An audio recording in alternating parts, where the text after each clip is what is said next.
अंगणातल्या झोपाळ्यावर कुसुमताई अंगावर गोधडी पांघरून चहा पीत बसल्या होत्या, तर स्वयंपाकघरात त्यांची सून अंजली पोहे बनवण्यात मग्न होती. तिला अजून तिच्या नवऱ्याचा म्हणजे माधवचा डबा बनवायचा होता. तेवढ्यात कुसुमताई म्हणाल्या, "सुनबाई, अगं नाश्ता झाला की नाही, की अजून कांदाच कापत आहेस?" "आई, होत आलाय, 2 मिनिटात देते." अंजलीने जरा ओरसर स्वरात उत्तर दिलं. "जरा पटापट हात चालव, माधवला ऑफिसला जायला उशीर होईल. आणि मग भाजीला तिखट मीठ व्यवस्थित घाल. तुझ्या हाताला तर चवच नाही. मला असं मिळमिळीत जेवण अजिबात आवडत नाही." "हो आई, तेल तिखट मीठ अगदी व्यवस्थित घालते," अंजली नम्रपणाने म्हणाली. काही वेळाने माधव तयार होऊन हातात एक लिफाफा घेऊन बाहेर आला आणि म्हणाला, "आई, हे घे या महिन्याचा पगार. काल रात्री आलो होतो तेव्हा तू झोपली होतीस." लिफाफा पाहताच कुसुमताईंच्या चेहऱ्यावर हास्य उमटले. त्यांनी त्या लिफाफ्यातून पैसे बाहेर काढले आणि मोजायला सुरुवात केली. माधव उत्साहाने म्हणाला, "आई, पुढच्या महिन्यात माझे प्रमोशन होणार आहे आणि पगार 1.5 होईल." कुसुमताईंचे डोळे चमकले. "अरे वा, मला तुझ्याकडून हीच अपेक्षा होती. माधवा, आज जर तुझे बाबा असते तर त्यांनी तुझा किती अभिमान वाटला असता. मी आजच देवळात जाऊन तुझ्या यशासाठी नवस बोलते. देव तुझी भरभराट करो." माधवच्या पगारवाढीचा सर्वात जास्त आनंद कुसुमताईंना झाला होता. त्यांच्या डोळ्यातून अभिमान ओसंडून वाहत होता. आणि का होऊ नये, कारण त्यांचा संपूर्ण पगार त्या स्वतःच्या हातात घेत होत्या. खरं तर आता त्यांचे वय झाले होते, पण घरातील सत्ता अजूनही त्यांनी आपल्या हातात ठेवली होती. त्या घरातील प्रत्येक खर्चाचा हिशोब ठेवत होत्या. पण आज अंजलीचे डोळे मात्र ओलसर होते, कारण हा पगार तिला नव्हे तर तिच्या सासूच्या हातात जात होता. तिचा नवरा, तिची कर्तव्य, पण तिचे स्वत्व कुठेच नव्हते. असो, कुसुमताई घर कामात सुनेला कोणतीच मदत करत नव्हत्या. अंजली स्वयंपाकघरात कामात मग्न होती. माधव डायनिंग टेबलच्या खुर्चीवर येऊन बसला आणि म्हणाला, "अंजली, नाश्ता झाला असेल तर पटकन दे, मला उशीर होतोय." "हो, आले." अंजलीने स्वयंपाकघरातून आवाज दिला आणि ती नाश्त्याची प्लेट घेऊन आली. तिने सासूबाईंनाही नाश्ता दिला. नाश्ता झाल्यानंतर माधव ऑफिसला निघून गेला आणि काही वेळाने अंजली आपल्या खोलीत गेली. तेवढ्यात घरातला फोन वाजला. कुसुमताईंनी फोन उचलला. "हॅलो." दुसऱ्या बाजूने आवाज आला, "आई, मी रजनी बोलते." कुसुमताईंचा चेहरा गंभीर झाला. त्या म्हणाल्या, "अगं रजनी बाळा, तुझा आवाज एवढा का खाली गेलाय?" ती म्हणाली, "आई, मला काही चांगलं वाटत नाही. आज तर हद्दच झाली. हा माणूस कायम असाच वागतो. जणू काही मी त्याची गुलामच आहे. आता मला अजिबात सहन होत नाही. मी माहेर येते." रजनीचा आवाज ऐकून रागाने थरथरत होता. हे ऐकून कुसुमताई संतापाने म्हणाल्या, "काय, त्याची एवढी हिंमत? हे बघ रजनी बाळा, तू अजिबात काळजी करू नकोस. तू ताबडतोब इकडे निघून ये. इथे तू अगदी निर्धास्तपणे राहशील." रजनी म्हणाली, "पण आई, दादा, वहिनी, ते दोघे कायमच मलाच दोष देतात." रजनीच्या शब्दामध्ये वेदना आणि रोष होता. कुसुमताई तिचे बोलणे थांबवत म्हणाल्या, "त्यांची काळजी तू करू नकोस. तुझ्या दादाला मी माझ्या पद्धतीने समजावते. आणि तुझ्या वहिनीचं म्हणशील तर ती हे घर तिच्या लग्नात घेऊन आली नव्हती. हे घर तुझे आहे आणि मी जिवंत असेपर्यंत ह्या घरचे दरवाजे तुझ्यासाठी कायम उघडे आहेत. तू तुझे सामान आणि बिंदास निघून ये इकडे. काही अडचण वाटत असेल तर त्याला मी बघते." "हो आई, आता मी एक क्षणही इथे राहू शकत नाही. माझा जीव गुदमरत आहे इथे. मी आज निघते," रजनी स्पष्टपणे म्हणाली. रजनीला तिच्या माहेरी येणे नेहमीच आवडायचं. माहेरी तिला कोणतीच जबाबदारी पार पाडावी लागत नव्हती, ना कोणाचे टोमणे ऐकावे लागत होते. हे सर्व तिला तिच्या आईने कुसुमताईंनी शिकवले होते. रजनीच्या लग्नाच्या वेळी कुसुमताईंनी तिला सांगितले होते, "रजनी बाळा, तुझ्या आयुष्यातील दुसरा टप्पा सुरू होत आहे. आता तुला खूप समजूतदारपणे वागावे लागेल."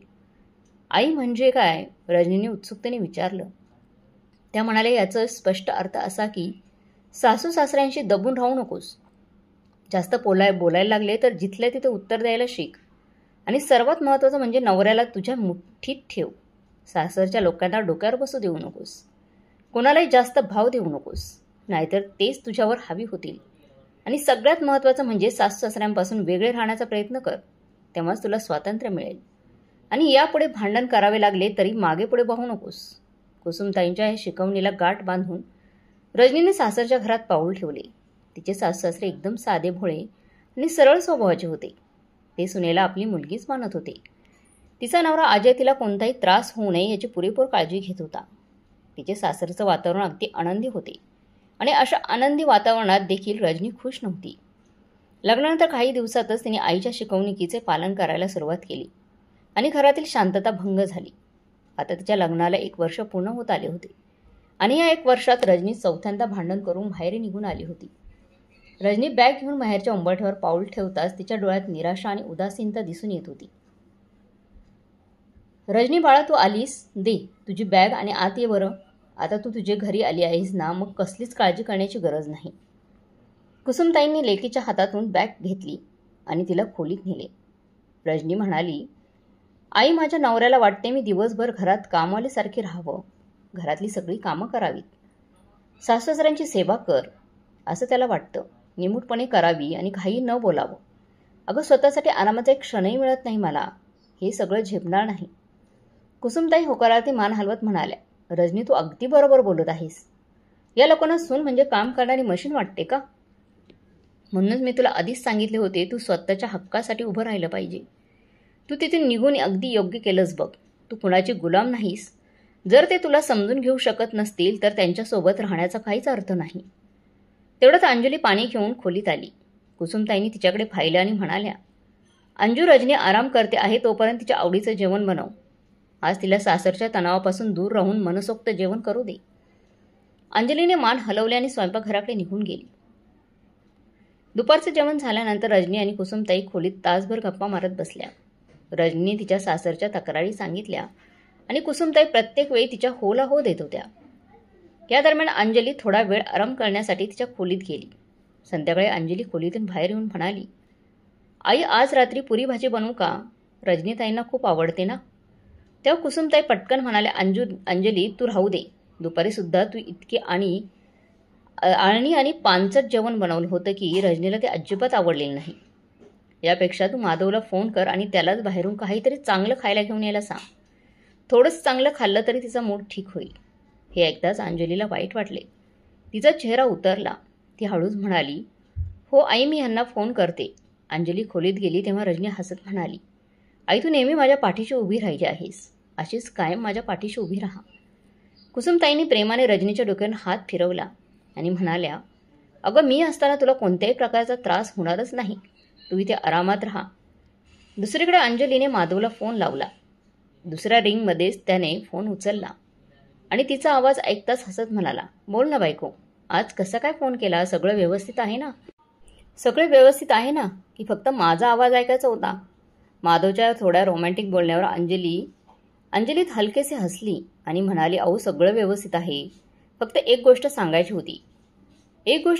होती माधव. माधव म्हणाला, सांग ना मॅडम, आज तुमचा काय आदेश आहे? अंजली म्हणाली, आज रजनीताई आल्या आहेत. आई म्हणत होत्या की रात्रीचं जेवण बाहेरून मागवायचं आहे. एखाद्या चांगल्या रेस्टॉरंटमधून काहीतरी घेऊन या. हे ऐकताच माधव थोडा चकित झाला. रजनी परत आली? गेल्या आठवड्यातच 4-5 दिवस राहून गेली होती ना, आता काय झाले? तेव्हा अंजली सावरत म्हणाली, माहीत नाही. आई म्हणत होत्या की त्यांना खूप टेन्शन आहे. कदाचित त्यांच्या सासरी काहीतरी घडलं असावं. माधवने एक दीर्घ श्वास घेतला आणि मग रागाने म्हणाला, या रजनीला तिच्या सासरी कसला एवढा त्रास आहे? तिच्या सासूबाई तर किती प्रेमळ आहेत आणि अजय भाऊजी सुद्धा. अगं, मी आईला किती वेळा सांगितलं होतं की तिला तिच्या सासरीच राहू देत. तिथेच राहून तिला संसार करू दे. प्रत्येक छोट्या मोठ्या गोष्टीवरून तिला बाहेरी बोलवणं हा त्यावरचा उपाय नाही. पण आईला मात्र नेहमीच वाटते की मुलगी बाहेर आली की सुखात राहील.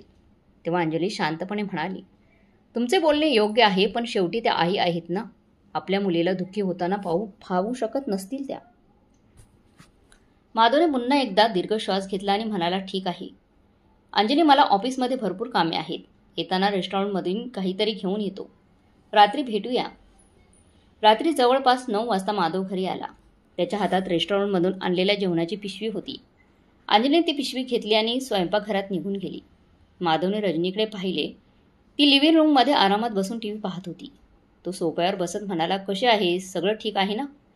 रजनी टीव्हीचा रिमोट बाजूला ठेवला आणि अचानक रडू लागली. तिच्या डोळ्यातून अश्रू आले होते. ती म्हणाली, दादा, आता मी अजून सहन करू शकत नाही रे. तिथे सगळे माझ्याशी कामवालीसारखे वागतात. सकाळपासून रात्र होईपर्यंत फक्त काम आणि काम. सगळं माझं मोलकरणीसारखं काम करून घेतात. एवढंच नाही तर माझा नवरासुद्धा माझी बाजू घेत नाही. माधव तिचे बोलणं शांतपणे ऐकत होता.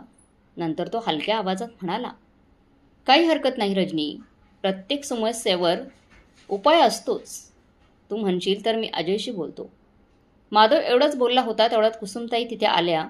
त्यांनी आपल्या मुलीच्या डोळ्यातून पाणी पाहिले आणि नाराज होऊन म्हणाल्या, त्याच्याशी बोलायची गरज नाही. अशा लोकांना मी चांगलेच ओळखते. 4 दिवस तू तिथे गेली नाहीस की स्वतः हात जोडत येईल बघ तुला न्यायला. आईचे बोलणे ऐकून माधव रागाने म्हणाला, आई हा काही उपाय नाही. जर रजनी प्रत्येक वेळी भांडण करून इथे आली तर नवरा बायकोचं नातं सुधारायचं तरी कसं? सासरी थोडं ॲडजस्ट करता यायला पाहिजे ना. तेव्हा रजनी मोठ्या आवाजात म्हणाली, मला काही ॲडजस्ट करायचं नाही आहे तिथे आणि ना त्या माणसांची कोणतेही संबंध ठेवायचे आहेत. ते लोक जरी मला घ्यायला आले तरी मी जाणार नाही तिकडे. मी ठरवलं आहे त्या माणसांसोबत आता एक क्षणही राहणार नाही. कुसुमताई देखील रागाने माधवकडे पाहून म्हणाल्या, तुला माझ्या मुलीचा त्रास दिसत नाही का? हे विसरू नकोस, हे तिचं माहेर आहे. तिला इथे येण्याचा पूर्ण अधिकार आहे. माधव गंभीरपणे म्हणाला, आई मला तिचा त्रास दिसतो, पण हेही दिसतं की पुन्हा पुन्हा इथे येऊन काहीच प्रश्न सुटणार नाही. जर ती लहान सहान गोष्टीवरून छोट्या मोठ्या गोष्टीवरून भांडून इथे येत राहिली तर सासरी तिचं महत्त्व कमी होऊन जाईल. मी स्वतः जाऊन त्यांच्याशी बोलतो. निदान नक्की प्रॉब्लेम तरी काय आहे ते तरी समजेल. कुसुमताई स्पष्ट शब्दात म्हणाल्या, तुला कुठेही जायची गरज नाही. जर रजनीला माहेरी राहणे आवडत असेल तर तेच योग्य आहे. आधीच माझी मुलगी एवढ्या तणावात आहे आणि वरून तू तिला अजून टेन्शन देत आहेस. पण आई बस, आता यावर अजून चर्चा होणार नाही. चल रजनी, तू जेवण करून घे. असं बोलून कुसुमताई रजनीला आपल्या खोलीत घेऊन गेल्या. दुसऱ्या दिवशी सकाळी अंजली लवकर उठली. घरातील 2 दिवसांचे साचलेले कपडे पाहून तिने पटकन काम पूर्ण करण्याचं ठरवलं. जेव्हा ती वॉशिंग मशीनमध्ये कपडे टाकू लागली तेवढ्यात रजनी आपल्या खोलीतून बाहेर आली आणि म्हणाली, आई माझ्या बॅगेतले कपडे 8 दिवस झाले तरी धुतले नाहीत. कुसुमताई जवळच बसून चहा पित होत्या. अचानक उठून म्हणाल्या, रजनी तू काळजी करू नकोस, मी अंजलीला सांगते, ती कपडे धुवून टाकेल. अंजलीने मान वर करून पाहिले पण ती काहीच बोलली नाही. कुसुमताईने रजनीची बॅग रिकामी केली आणि कपडे अंजलीजवळ आणून ठेवले आणि म्हणाल्या, अंजली हे कपडे धुवून टाक, रजनीचे आहेत. बिचारी घरच्या टेन्शनमुळे स्वतःचे कपडे धुवू शकली नव्हती. अंजलीने कपड्यांकडे पाहिले. आधीच मशीनमध्ये कपडे घातले होते आणि आता रजनीचे कपडेही आणून ठेवले होते. तिच्या डोळ्यात थकवा स्पष्ट दिसत होता. ती काही न बोलता कामाला लागली. रजनी मात्र निवांतपणे सोफ्यावर बसून फोनवर सोशल मीडिया स्क्रोल करत होती. काही वेळाने अंजली एक कामासाठी आत गेली. त्याचवेळी कुसुमताईंनी आवाज दिला, अंजली लवकर आटपून घे कामं, अजून तुला नाश्ता बनवायचा आहे. आणि मग रजनीकडे वळून म्हणाला, रजनी बाळा, नाश्त्याला काय खाणार आहेस ग? रजनी फोनवरून नजरेने हटवता म्हणाली, आई आज पावभाजी खायची खूप इच्छा झाली आहे ग मला. अंजली लगेच नाश्त्याची तयारी करू लागली. तिच्या डोळ्यात थकवा आणि चेहऱ्यावर शांतता होती. त्या दरम्यान माधव तयार होऊन नाश्त्यासाठी बाहेर आला. अंजली पटापट स्वयंपाक करत होती. मध्येच मशीनमधून कपडे काढून पुन्हा लावत होती आणि स्वयंपाकघरात पुन्हा काम सुरू करत होती. त्याचवेळी रजनी अजूनही आरामात सोफ्यावर बसून फोन बघत होती. कधी हसून आईशी काहीतरी बोलत होती आणि पुन्हा फोनमध्ये व्यस्त होत होती. कुसुमताई मात्र अंजलीला नाश्त्याच्या सूचना देत होत्या. रजनीसोबत जुन्या आठवणी शेअर करत होत्या. माधवने हे सर्व पाहिले आणि त्याला आतून खिन्न वाटू लागले. त्याच्या मनात आले, आई आणि रजनीने थोडे तरी घरातील कामं आवरावीत, पण त्याने स्वतःला थांबवले. उगाच घरात तमाशा नको, भांडणं नको. त्याला माहीत होतं तो काही बोलला तर आईला वाईट वाटेल आणि रजनीला अपमान झाल्यासारखं वाटेल. भासेल तिला, म्हणून तो गप्प बसला. अंजली समजूतदार आहे, ती समजून घेईल असे स्वतःला समजावून तो शांत बसला. दिवस असेच जात होते. अंजली सकाळपासून संध्याकाळपर्यंत घरातील प्रत्येक लहान मोठ्या कामामध्ये व्यस्त असायची. कपडे धुणे, भांडी घासणे सगळं तिच्या जबाबदारीत होतं. आणि दुसरीकडे रजनी मात्र सतत TV पाहणं नाहीतर फोनमध्ये गुंग असायची. कधी ती मैत्रिणींबरोबर शॉपिंगला जात असेल तर कधी आईबरोबर बाजारात फिरायला. आजही तेच घडत होतं. रजनीला तयार होत असताना पाहून कुसुमताईंनी विचारलं, रजनी बाळा, कुठे बाहेर चालली आहेस का? तेव्हा रजनी म्हणाली, हो आई, माझी मैत्रीण पूजा, तिचा फोन आला होता. आज मी तिच्यासोबत मॉलमध्ये शॉपिंगला जाणार आहे. बरेच दिवस झाले आम्ही काही घेतलं नाही, शॉपिंग केली नाही, म्हणून आज विचार केला की स्वतःसाठी काही ड्रेस खरेदी करावेत. कुसुमताई हसून म्हणाला, रजनी तू बरोबर बोलते आहेस. थोडं बाहेर पडशील तर मन फ्रेश होईल. रजनी म्हणाली, हो आई, ठीक आहे. मला 10,000 रुपये दे. जर पैसे शिल्लक राहिले तर मी परत करेन. कुसुमताईंनी देखील कपाटातून पर्स काढली आणि क्षणाचाही विलंब न लावता 10,000 रुपये तिच्या हातावर ठेवले. रजनी, स्वतःसाठी काहीतरी छान घेऊन ये आणि जर अजून पैसे हवे असतील तर तसं सांग. कुसुमताईंनी प्रेमाने तिच्या पाठीवरून हात फिरवला. स्वयंपाकघरात उभी असलेली अंजली हे सगळं शांतपणे पाहत होती. तेव्हा कुसुमताईंनी एकही प्रश्न न विचारता रजनीच्या हातावर 10,000 रुपये ठेवले. तेव्हा अंजलीच्या मनात असंख्य विचार येऊ लागले. चपात्या करता करता ती स्वतःशीच पुटपुटली, यात त्याच सासूबाई आहेत का ज्यांनी काल फक्त 1,000 रुपयांसाठी इतके प्रश्न विचारले होते. जेव्हा स्वयंपाकघरातील राशन संपलं आणि मी सासूला पैसे मागितले तेव्हा त्या म्हणाल्या, काय घ्यायचं आहे की तिला मिळते एवढं लवकर राशन कसं संपलं, असे कितीतरी प्रश्न. आणि आता रजनीसाठी काही न विचारता एकदम 10,000 रुपये देऊन टाकले. तिने दीर्घ श्वास घेतला आणि पुन्हा ती आपल्या कामाला लागली. अंजली काही बोलली नाही, पण तिच्या हाताची गती मात्र मंदावली होती तिच्या हाताची गती. दिवसभर कितीतरी दमल्यासारखं झालं तरी अंजलीने घर सांभाळण्यात कोणतीच कसर सोडली नाही. रजनी घरी परत येण्याआधी तिने स्वयंपाक तयार करून ठेवला. रात्री रजनी घरी येण्याआधी माधव आला. अंजलीने डायनिंग टेबलवर जेवणाचे ताट मांडून ठेवले. त्याचवेळी रजनी आली. तू आलीस बाळा, खूप उशीर झाला ग. बरं ये, फ्रेश होऊन पटकन जेवायला बस बरं. कुसुमताई काळजीने म्हणाल्या. अगं नाही ग आई, पूजासोबत बाहेरच जेवण करून आले. मॉलमध्ये एक छानसं चायनीज रेस्टॉरंट होतं, आज खूप मजा आली. रजनीने खुश होऊन शॉपिंगचे बॅग ओढले आणि आईला नवीन ड्रेस दाखवू लागली. आई बघ ना, किती सुंदर ड्रेस आहे. पूजा म्हणत होती, हा 1 पीस माझ्यावर खूपच उठून दिसेल. कुसुमताईंनी कौतुकाने तिच्याकडे पाहत हसत उत्तर दिले. हो बाळा, तुझी निवड तर आधीपासूनच कमालीची आहे बघ. रजनीने पुढे म्हणाली, आई तुझ्यासाठी देखील मी एक सुंदर साडी पाहून ठेवली आहे. उद्या आपण दोघी बाजारात जाऊन तुलाही काही साड्या घेऊ. तुझ्या साड्या मला अजिबात आवडत नाही. कुसुमताई हसून म्हणाल्या, अगं बाळा माझं काय, आता माझं वय झालंय. बरं ते जाऊ देत. अगं तू डाळ भात तरी खाऊन घे. रजनी म्हणाली, नको ग आई, आता काही खाण्यासाठी माझ्या पोटात जागा नाही. असे बोलून बॅग घेऊन ती आतल्या खोलीत निघून गेली. जेवत असलेल्या माधवच्या मनात मात्र वेगळेच विचार सुरू होते. रजनी आणि अजयच्या नात्याचं पुढे काय होणार याची त्याला काळजी वाटत होती. आता आणखीन एक आठवडा निघून गेला असाच.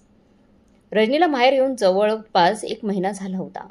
पण ना ती सासरी जायला तयार होती, ना कोणी तिला सासरी कधी जाणार असे विचारण्याचं धाडस करत होते. माधव आणि अंजली या सगळ्यामुळे प्रचंड अस्वस्थ झाले होते. एके दिवशी अंजलीने माधवला विचारलं, आपण असे किती दिवस फक्त पाहत राहायचं.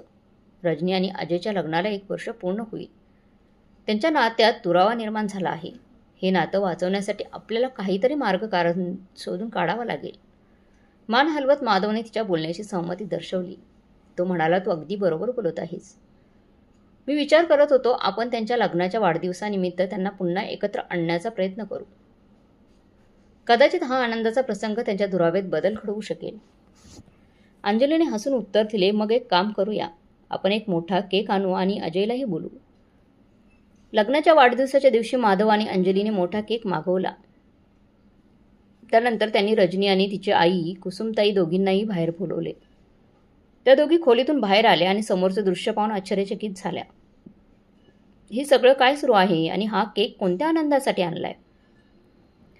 रजनीने आश्चर्याने विचारलं. तेव्हा माधव हसत म्हणाला, आज तुझ्या आणि अजयच्या लग्नाचा पहिला वाढदिवस आहे ना, त्यामुळे आम्ही ठरवले की या खास दिवशी काहीतरी विशेष करावं. कदाचित यामुळे तुमच्यातील कटुता कमी होईल. तो पुढे म्हणाला. रजनी आता अजयला फोन करून त्याला बोलावं. हे ऐकताच रजनी संतापून म्हणाली, तुझी हिंमत कशी झाली माझ्या परवानगीशिवाय हे सर्व करण्याची? मी आधीच स्पष्ट सांगितले होते की मला त्या माणसाचं तोंडही पाहायचं नाही. दादा, तुला एकदा सांगितलेलं कळत नाही का? कुसुमताई देखील संतापल्या. त्याही मोठ्या आवाजात म्हणाल्या, माझी मुलगी बरोबर बोलते.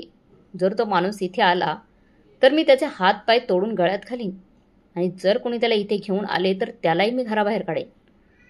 हे ऐकताच अंजलीनी माधव अचंबित झाले आणि त्यांना अशी प्रतिक्रिया अपेक्षितच नव्हती. रजनी आणि कुसुमताई संतापून पुन्हा खोलीत निघून गेल्या. माधवने एक दीर्घ श्वास घेतला आणि अंजलीकडे हातबल नजरेने पाहत म्हणाला, अंजली, त्यांना काही हे प्रकरण मिटवायचं दिसत नाहीये. अंजली, मी सांगतो, तू बघशील एक दिवस यांचा हट्टच दोघांच्या नात्यात सर्वात मोठा शत्रू होईल. संसार करणं तर दूर, पण तो उद्ध्वस्त करायलाही त्यांना वेळ लागणार नाही. त्या दिवशी रजनीने ठरवलं की ती घटस्फोट घेऊन या नात्यातून कायमची मुक्त होईल. पण जेव्हा घरात घटस्फोटाचा विषय निघाला तेव्हा घराचे तणावाचे वातावरण निर्माण झाले. माधवने परिस्थिती सावरण्याचा पुन्हा एकदा प्रयत्न केला. त्याने विचार केले की आईशी बोलून काहीतरी मार्ग काढता येईल. रात्री सगळे झोपायला गेल्यानंतर माधवने कुसुमताईंना बाजूला बोलवले. त्या म्हणाले, काय बोलायचं आहे, बोल. माधवने थोडा वेळ शांत राहून आईला विचारले, आई, मला खरं कारण समजून घ्यायचं आहे. असं काय झालं की रजनी घटस्फोट देण्याच्या निर्णयावर ठाम आहे? सासरी तिला असा कोणता त्रास झालाय, कुणी सासरवास केलाय, म्हणून तिने एवढ्या टोकाचा निर्णय घेण्याचं ठरवलं आहे? कुसुमताईंनी दीर्घ श्वास घेतला आणि म्हणाल्या, माधव, मला फक्त एवढंच ठाऊक आहे की माझ्या मुलीला टेन्शन आहे. जर घटस्फोट घेतल्यानंतरच तिला समाधान मिळणार असेल तर तेच योग्य आहे. पण मी तिला उद्ध्वस्त होताना पाहू शकत नाही. आईचे बोलणे ऐकून माधव संतापला. तो स्पष्ट म्हणाला, आई, तिला कुणी उद्ध्वस्त करते आहे तर ती तू आहेस. नवरा बायकोच्या भांडणात मध्यस्थी करून सोडवण्याऐवजी तूच त्याला अधिक खतपाणी घालत आहेस. हे ऐकून कुसुमताई संतापून म्हणाल्या, माधव, मला माहीत आहे तुला तुझ्या बहिणीचे या घरात राहणं खटकत आहे. त्यामुळे हा दिखाव त्याच्यासाठी वाटणारी सहानुभूती कोणाच्या सांगण्यावरून दाखवत आहेस, तेही मला चांगलंच ठाऊक आहे. माधव रागवतच म्हणाला, आई, तू विनाकारण अंजलीवर शंका घेत आहेस. अगं, तिच्यासारखी समजूतदार मुलगी सुनबाई आजवर पाहिलेली नाही मी. ती सतत रजनी आणि ह्या घराच्या भल्याचाच विचार करते. त्यावर कुसुमताई कडक बजत म्हणाल्या, राहू दे माधव, मला सर्व काही माहिती आहे. इथे कोण कोणाच्या भल्याचा विचार करतो. माधव दीर्घ श्वास घेत म्हणाला, पण आई, तू कधी अजयबरोबर बोलण्याचा प्रयत्न केला आहेस का? भांडण्याचं मूळ कारण काय आहे हे जाणून घेण्याचा कधी प्रयत्न केला आहेस का? चुलीत घाल त्या अजयला. मला त्या नालायक माणसाचं तोंडही पाहायचं नाही. त्याने माझ्या मुलीचं जगणं मुश्किल केलंय.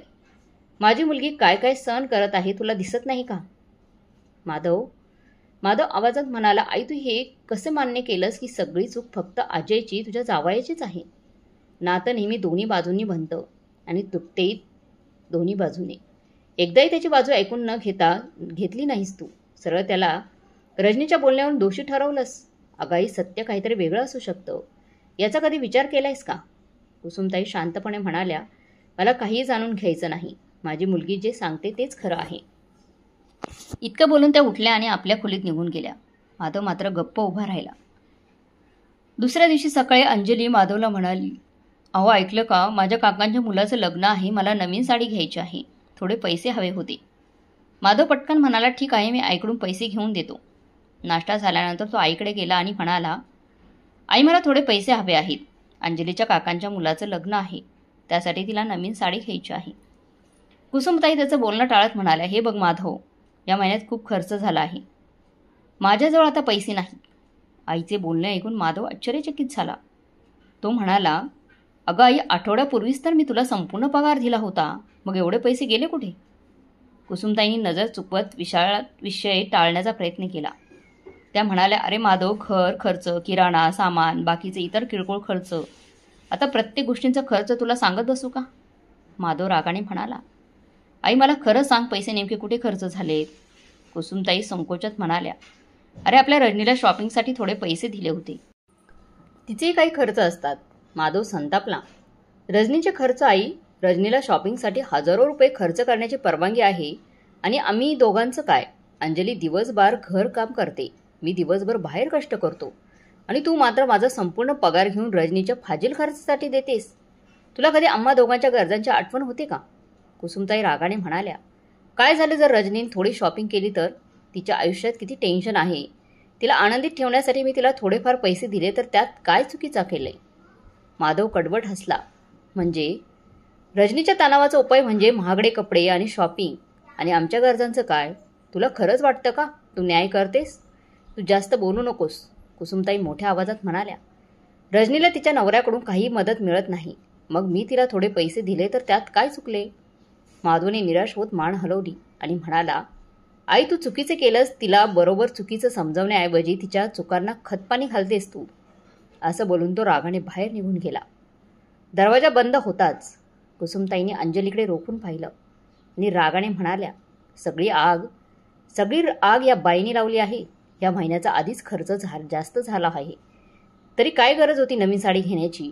लग्नात जुनी साडी नेसली तर काय बिघडलं असतं?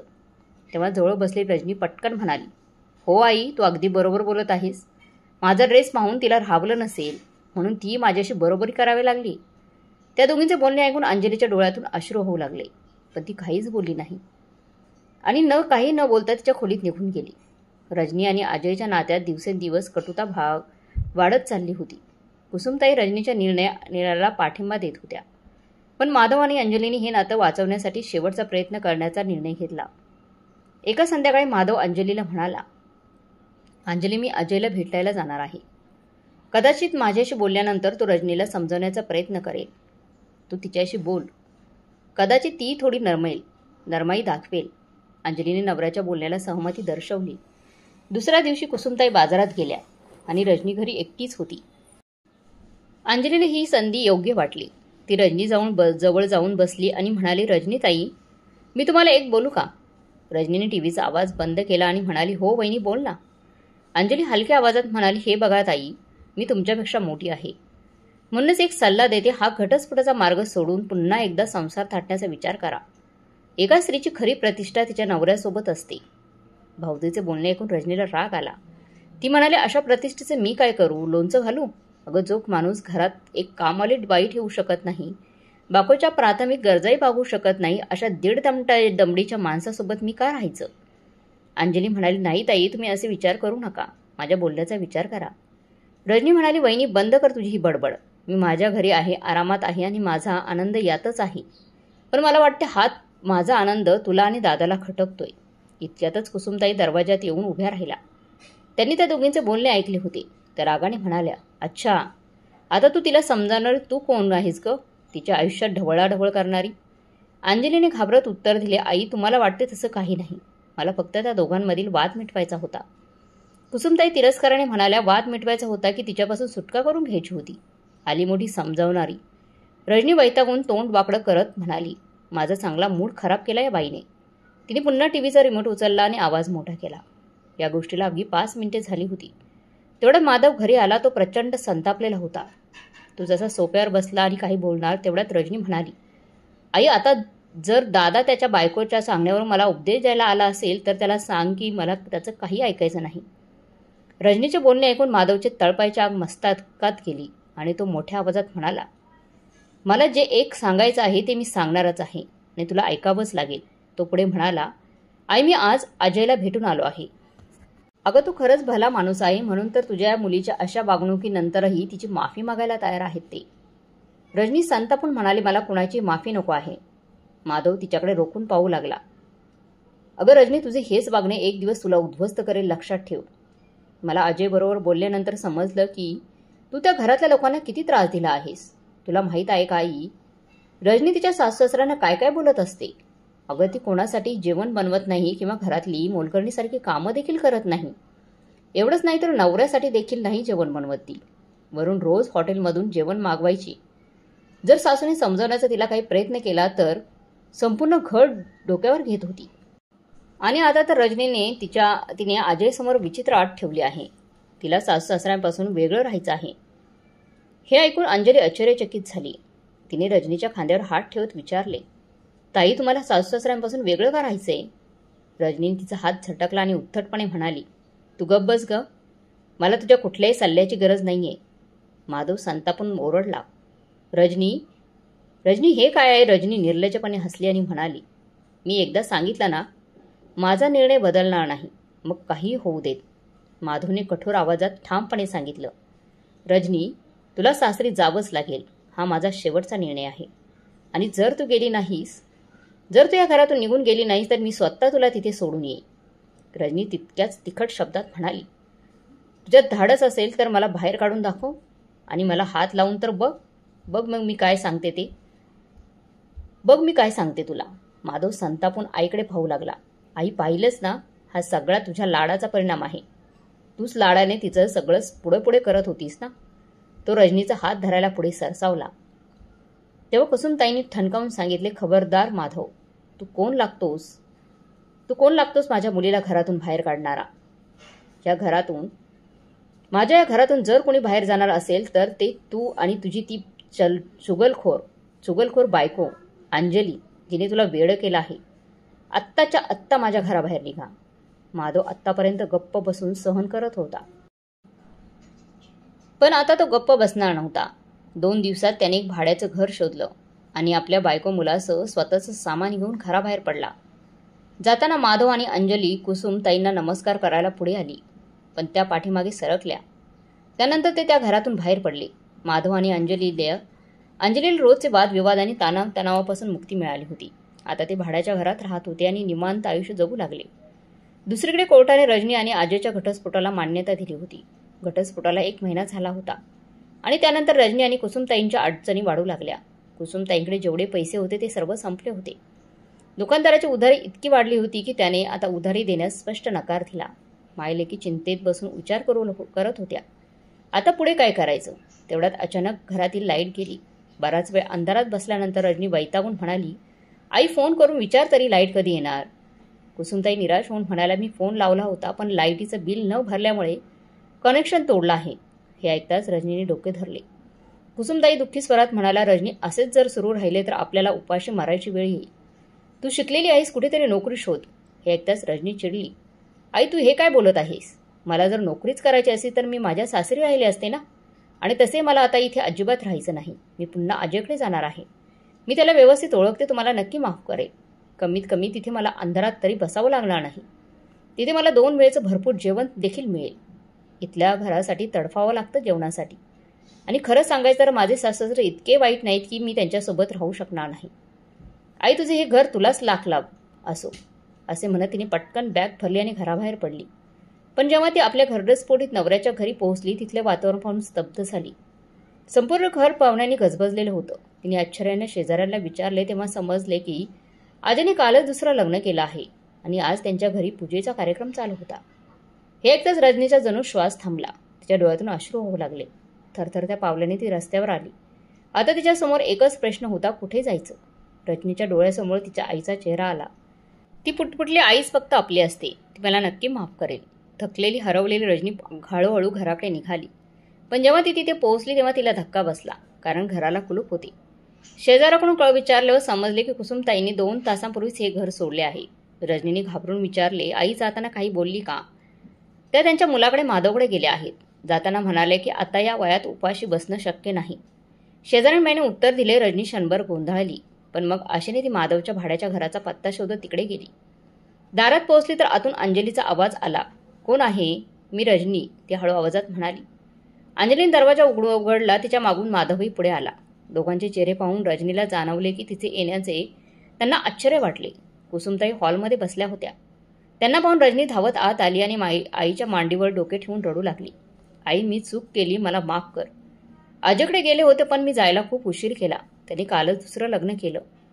तिचे बोलणे ऐकून माधव आणि अंजलीला धक्काच बसला. कुसुमताईंच्या डोळ्यात देखील पाणी आले. त्या म्हणाल्या, हे सर्व माझ्यामुळेच घडलं आहे. मीच तुला योग्य वेळी योग्य तो सल्ला दिला असता तर आज तुझ्यावर ही वेळ आली नसती. मला माफ कर बाळा. रजनी रडू लागली. माधव शांतपणे पुढे आला आणि म्हणाला, रजनी आता रडून काही उपयोग नाही. मी तुला नेहमी समजावत आलो, तू माझं ऐकलं नाहीस. उलट अंजलीला दोष देत आलीस. असो, तो पुढे म्हणाला, रजनी आता तुझे सगळे दरवाजे बंद झाले आहेत. म्हणून तू जर इथे राहायचा विचार करत असशील तर माफ कर, कारण मला पुन्हा आधीचे दिवस नको आहेत. घरात वादविवाद नको आहेत. त्यामुळे इथे तुझ्यासाठी जागा नाही. दादा मी तुझीच बहीण आहे. रजनीने थरथरत्या स्वरात म्हटलं, तू माझी बहीण होतीस म्हणूनच मी तुला योग्य वेळी वेळोवेळी योग्य सल्ला देत होतो. तुझा संसार वाचवण्याचा प्रयत्न करत होतो, पण तू तुझ्या अहंकारात सगळ्यांना दूर केलंस.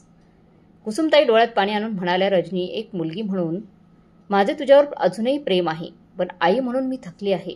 तुझ्या डोळ्यातील पाणी पाहून वाईट वाटते, पण आता माझा नाईलाज झालाय. त्यामुळे तू स्वतःसाठी जगायला शिक. आपल्यावर अतोनात प्रेम करणाऱ्या आईचं बोलणं ऐकून रजनीच्या काळजात धस्स झालं. ती जागची उठली आणि घराबाहेर आली. आज ती एकटी पडली होती. तिच्या आयुष्यात कुणीही उरलं नव्हतं, ना नवरा ना सासर.